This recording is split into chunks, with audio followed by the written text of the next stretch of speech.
વડાપ્રધાન નરેન્દ્ર મોદી આજે સાંજે દેશને સંબોધન કરશે। સાંજે 5 વાગે પીએમ મોદી રાષ્ટ્રજોગ સંબોધન કરશે। જીએસટીના સ્લેબમાં જે બદલાવ થયા તે મુદ્દે પીએમ મોદી સંબોધન કરી શકે। આવતીકાલથી જીએસટીના નવા દર લાગુ થશે। ઘટેલા દરથી લોકોને થનાર ફાયદા મુદ્દે પ્રધાનમંત્રી સંબોધન કરી શકે છે। જીએસટીના 2 સ્લેબ ઘટાડી દેવામાં આવ્યા, તેના લીધે એક તરફ ગઈકાલે અમૂલે પણ તેની 700 જેટલી પ્રોડક્ટ્સના ભાવ છે તેમાં ઘટાડાની જાહેરાત કરી। બીજી તરફ ઘણી બધી એવી વસ્તુઓ છે કે જેના ભાવ ઘટી જશે। ટીવીના ભાવ ઘટશે, ગાડીના ભાવ ઘટશે, જે હેલ્થ ઇન્સ્યોરન્સ છે તેનો પણ જે ભાવ છે તે ઘટશે। તેવામાં આજે પ્રધાનમંત્રી નરેન્દ્ર મોદી રાષ્ટ્રજોગ સંબોધન કરવાના છે।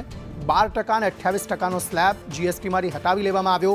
તેવામાં કઈ રીતે લોકોનું જીવન ધોરણ વધુ સુધરશે, કઈ રીતે વધુ સસ્તી વસ્તુઓ મળશે, તેને લઈને પ્રધાનમંત્રી નરેન્દ્ર મોદી સંબોધન કરી શકે છે।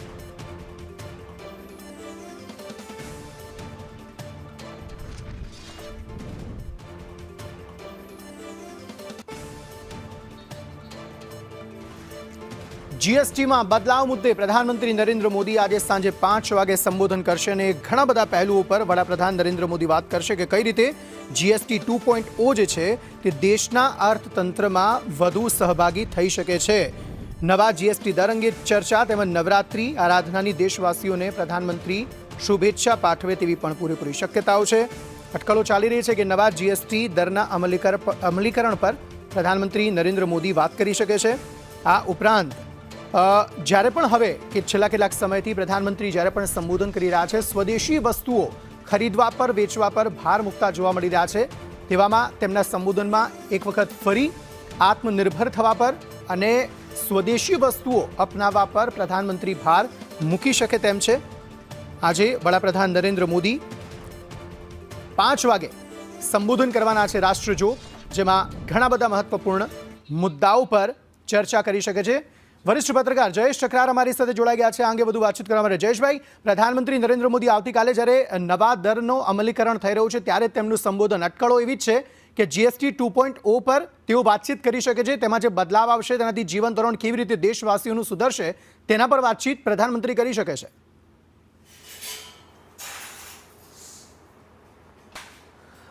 જુઓ, નરેન્દ્ર મોદી જ્યારે પણ દેશને સંબોધન કરવાના હોય છે ને ત્યારે એક સસ્પેન્સ ફિલ્મ જેવો માહોલ સર્જાતો હોય છે। ઘણી બધી સંભાવનાઓ વ્યક્ત થઈ શકે, ઘણી બધી ધારણાઓ બાંધી શકાય, પરંતુ હંમેશા યાદ રાખવું રહ્યું કે નરેન્દ્ર મોદી એક અનપ્રિડિક્ટેબલ રાજનીતિજ્ઞ છે। એ એવા રાજનીતિજ્ઞ છે કે એમનો આગળનો મૂવ જે છે એ શું હશે એ ક્યારેય કોઈ આંકી શકતું નથી। હા, એવું ચોક્કસ કહી શકાય કે એ નવરાત્રિનો માહોલ છે। આવતીકાલથી નોરતા શરૂ થઈ રહ્યા છે અને આપણે સૌ જાણીએ છીએ કે નરેન્દ્ર મોદી આદ્યશક્તિની આરાધનાનું જે આ પાવન પર્વ છે એમના ઉપર વિશેષ શ્રદ્ધા રખાવે છે। તો આના કારણે નવરાત્રિના સંદર્ભે જ્યારે કોઈ સંબોધન કરવાના હોય તો મને એવું લાગે છે કે એક તો દેશમાં ઘણા બધા વર્ષો પછી પ્રથમ વખત એવો માહોલ સર્જાયો છે કે મોંઘવારીને બદલે લોકો ભાવ ઘટાડા વિશે ચર્ચા કરી રહ્યા છે। અને માત્ર એવું જ નહીં કે મધ્યમ વર્ગના લોકો, હાયર મિડલ ક્લાસના લોકો પણ આ ભાવ ઘટાડાથી સુખદ સંભાવનાઓ વ્યક્ત કરે છે। જેમ કે મોટરો પણ સસ્તી થઈ છે, ડેરી પ્રોડક્ટ પણ સસ્તી થઈ છે, ઘણી બધી બાબતો જીએસટી 2.0ના કારણે સસ્તી થઈ છે અને ઘણા બધા વર્ષો પછી આ સુધારણા આવ્યા છે।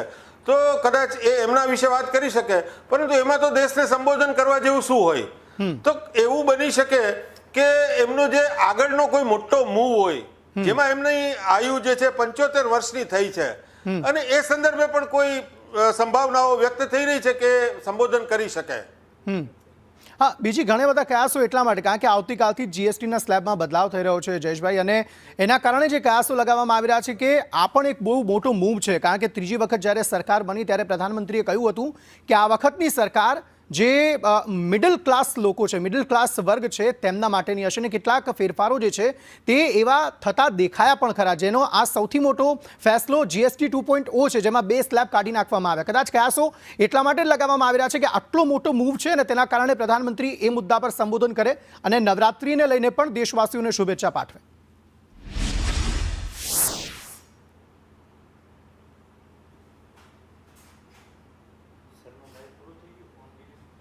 જી જયેશભાઈ।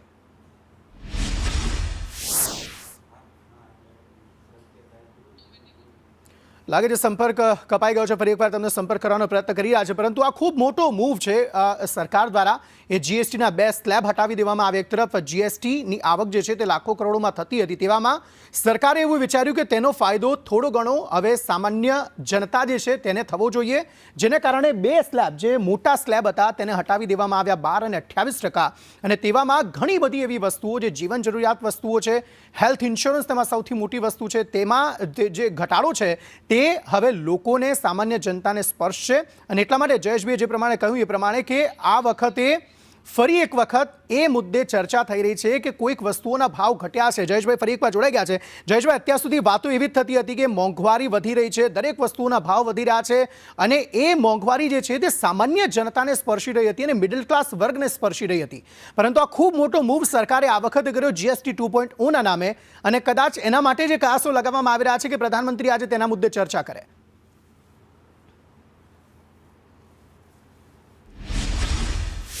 અંકિત, એવું બની શકે કે જીએસટી 2.0 વિશે જાહેરાત તો થઈ ગઈ છે અને 22મી તારીખથી એ લાગુ પડવાનો છે.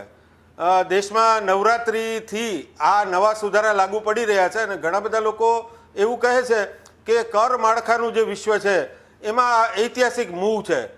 તો જે રીતે 2.0 વિશે ઘણી બધી બાબતોની ચર્ચા થઈ, પરંતુ પૂરા દેશ સમક્ષ એક સરકાર તરીકે, એક સરકારના મુખિયા તરીકે નરેન્દ્ર મોદી કદાચ વિસ્તૃત રીતે એમની જાહેરાતો કરી શકે કે દેશમાં હવેનો જે સમય છે એમાં કર માળખું કેવા પ્રકારનું રહેશે. કેમ કે વૈશ્વિક રીતે તમે જુઓ તો યુરોપના દેશો છે, અમેરિકા છે, આ તમામ જગ્યાએ કર માળખામાં ધરખમ ફેરફાર થયા છે અને યુરોપમાં તો એમની નેગેટિવ અસર થઈ છે. ઘણા બધા લોકો યુરોપ છોડીને અમેરિકા જઈ રહ્યા છે.